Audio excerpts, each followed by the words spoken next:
Presidente, agradezco la oportunidad de explicar, o más bien de volver a explicar, porque esto ya lo debatimos y votamos en la Comisión de Asuntos Exteriores hace apenas 10 días, cuál es nuestra posición sobre lo que está pasando en Venezuela.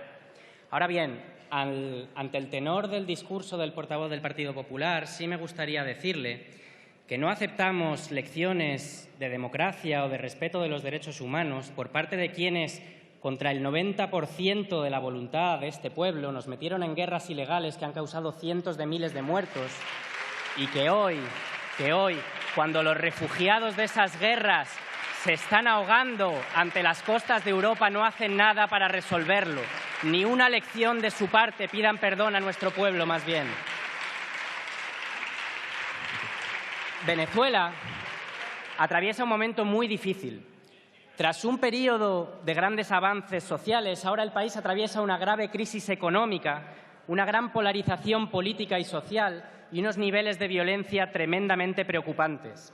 Ese es el contexto de los casos que nos ocupan, sobre los que varios organismos internacionales han denunciado una falta de garantías procesales y que, más allá de cuestiones jurídicas, tiene una evidente repercusión política. La oposición venezolana ganó legítimamente las últimas elecciones legislativas, prueba de que hay un sistema democrático que funciona, y está impulsando una ley de amnistía que no ha logrado desbloquear el conflicto institucional entre las partes y los poderes del Estado. No hay duda de que la solución a estos problemas, necesaria, pasa por el diálogo, el reconocimiento y la reconciliación entre las partes. Tampoco hay duda de que quienes tienen que decidir el futuro de Venezuela son los venezolanos y las venezolanas, porque se ha acabado el tiempo de la injerencia y los golpes de Estado en América Latina. Alguno de aquellos golpes lo apoyaron ustedes.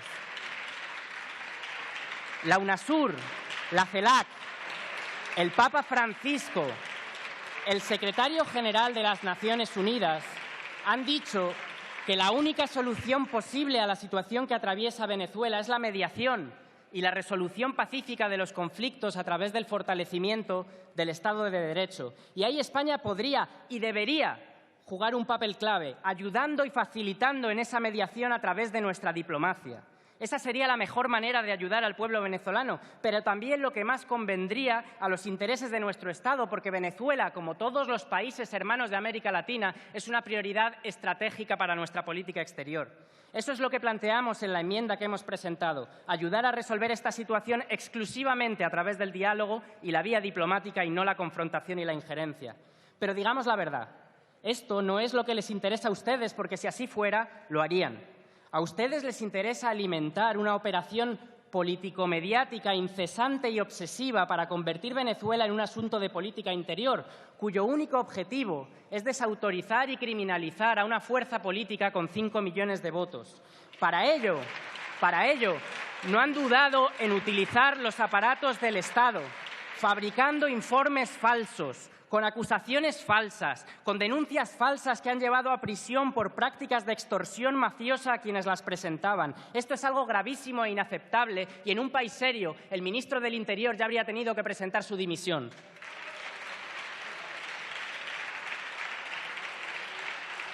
Fíjense, mientras yo preparaba esta intervención, me enteré por la prensa de que el ministro Margallo estaba con una corte de empresarios visitando Kazajistán, un país que Amnistía Internacional denuncia año tras año por cientos de casos de tortura. Y allí el ministro anunció que España va a apoyar su candidatura al Consejo de Seguridad de las Naciones Unidas. Ese mismo día, me enteré por la prensa también de que el anterior jefe del Estado y el anterior ministro de Asuntos Exteriores, el señor Moratinos, estaban en un funeral de Estado en Arabia Saudí, una dictadura que ejecutó a 158 personas el año pasado. No escuché a nadie poner el grito en el cielo. Digamos la verdad, señores del PP.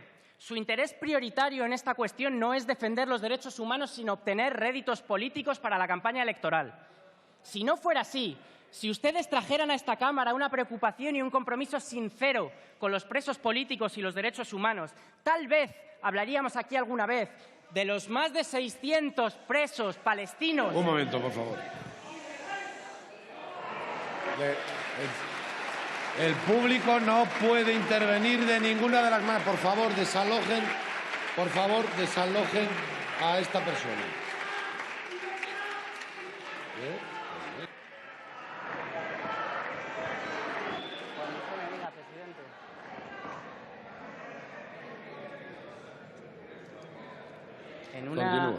En una democracia y en un parlamento se habla y se escucha, como yo les he escuchado a ustedes y les voy a seguir escuchando.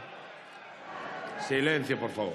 Decía con la venia, presidente, si no fuera así, si ustedes trajeran a esta Cámara una preocupación y un compromiso sincero con los presos políticos y los derechos humanos, tal vez hablaríamos aquí alguna vez de los 600 presos palestinos que están detenidos sin cargos en cárceles de Israel. Tal vez hablaríamos, como se ha mencionado antes, de Brahim Saika, un sindicalista saharaui que murió hace 10 días en huelga de hambre tras ser detenido arbitrariamente y sometido a torturas en Marruecos. Tal vez hablaríamos de los presos retenidos sin cargos ni juicio y sometidos a torturas en Guantánamo. Si su compromiso fuera sincero, tal vez ustedes romperían el acuerdo de colaboración que tienen con el Partido Comunista Chino, el Partido Popular. China, un país donde hay miles de presos políticos y ejecutados cada año. Señor Si su compromiso fuera sincero, termino, presidente, este Gobierno y el anterior también no habrían vendido ingentes cantidades de material antidisturbios a ese mismo Gobierno venezolano que ustedes censuran y critican todos los días en los medios de comunicación. No, señorías, no. Su compromiso no es sincero, pero lo importante es que tampoco es responsable. La mejor manera de ayudar al pueblo hermano de Venezuela coincide en esta ocasión con lo que es lo mejor para España y para nuestra política exterior.